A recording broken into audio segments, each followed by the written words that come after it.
Hello everyone, it's Jamie here.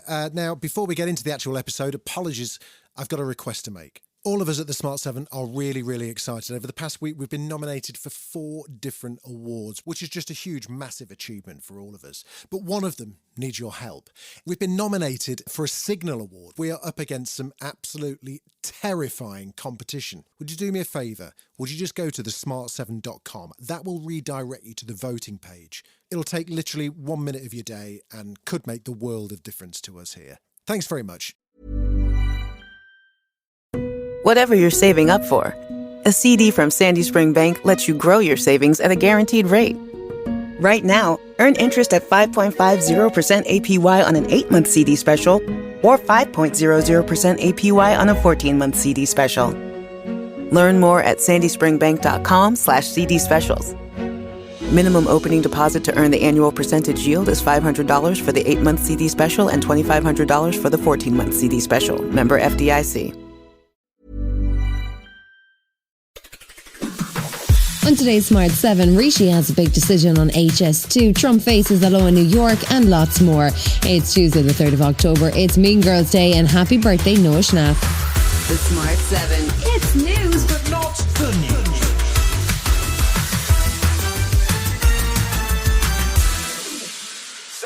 Day 2 of the Tory conference in Manchester was dominated by the will-he-won't-he discussion on the HS2 rail line. The nation has been waiting to see what Prime Minister Rishi Sunak is planning to do about the high-speed rail project and whether or not the branch of the line that goes to Manchester will be scrapped. The day saw reports that he would scrap it and that there will be a cabinet meeting on Tuesday morning to finalise that decision. But Downing Street then denied that story. Conservative MP David Davis says while the project is expensive, better infrastructure and better public transport for the north of England is critical. It's getting it right that matters. It's going through all of the cost details or the planning details and the alternatives and then making the right decision. And that, frankly, is what the public expect. And they actually expect a decision which treats them like intelligent people, which is what they are. Tory Mayor of the West Midlands, Andy Street, has threatened to resign if the line is scrapped, even though there have been promises of other transport schemes with the savings. Mayor of Greater Manchester, Andy Burnham, is frustrated at the whole confusing process. It just feels wrong to me that conversations are going on here in our city and we're shut out of them. Myself and the leader of Manchester City Council, we've had no involvement at all in this. And this is a decision of epic proportions.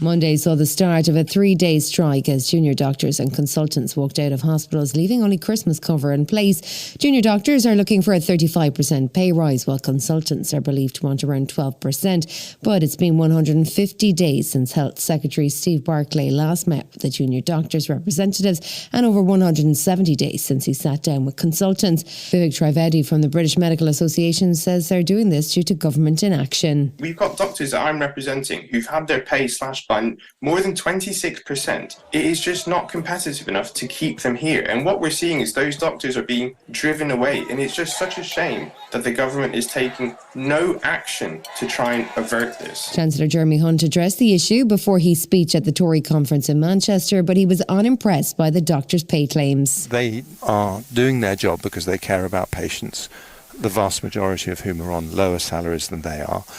And I think they should ask themselves, given that we rightly have a publicly funded national health service paid through taxes, whether this is fair, and I don't believe it is.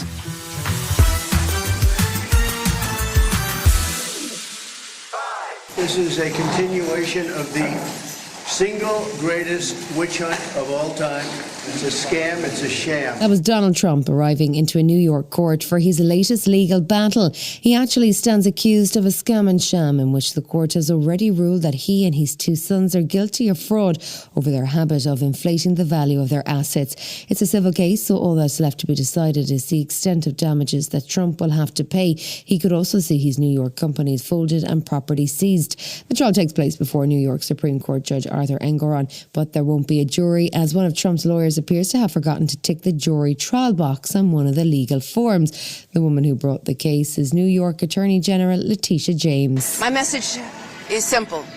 No matter how powerful you are, no matter how much money you think you may have, no one is above the law. And it is my responsibility and my duty and my job to enforce it.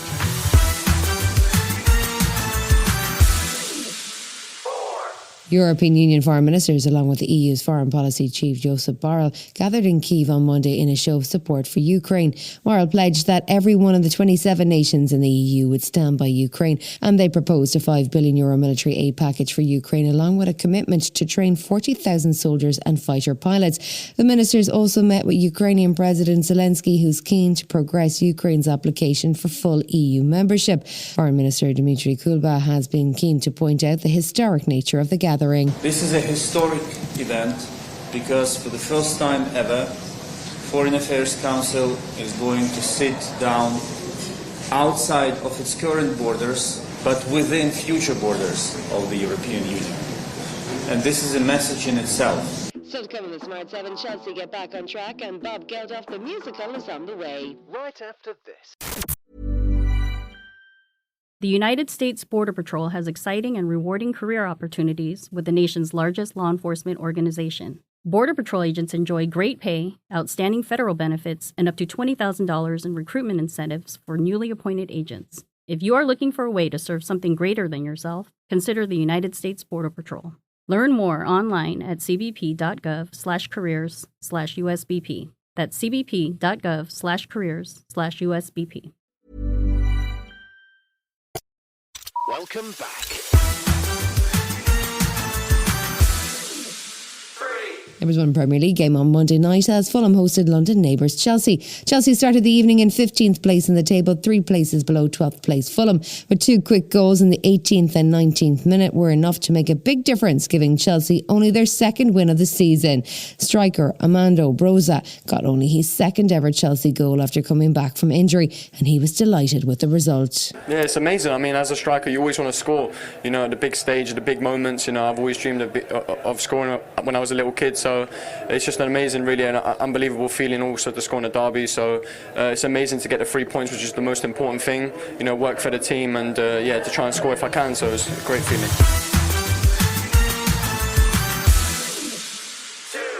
Live Aid was a world-changing moment when midway through the 80s the West woke up to famine in Africa and came together for one brief moment to do something about it.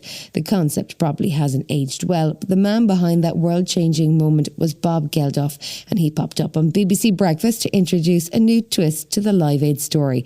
It's becoming a musical called Just for One Day, which features some of the biggest songs from Live Aid and features behind-the-scenes storylines from that day in Wembley.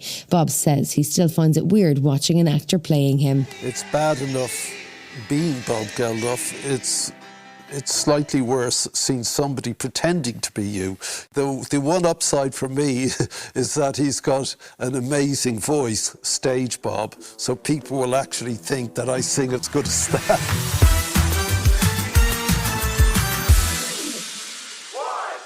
Would you open your door late at night if 2 strangers knocked on it? I think you'd be shouting, "Go away!" through the Ring doorbell. But in a new psychological thriller, Leave the World Behind, Julia Roberts opens the door to 2 strangers and finds herself caught up in a catastrophic, world-ending cyber attack. It's got a star-packed cast, including double Academy Award winner Mahershala Ali, along with Ethan Hawke and Kevin Bacon. But it's not going to calm your nerves. It drops on Netflix on December 8th. In my line of work, you have to understand the patterns that govern the world.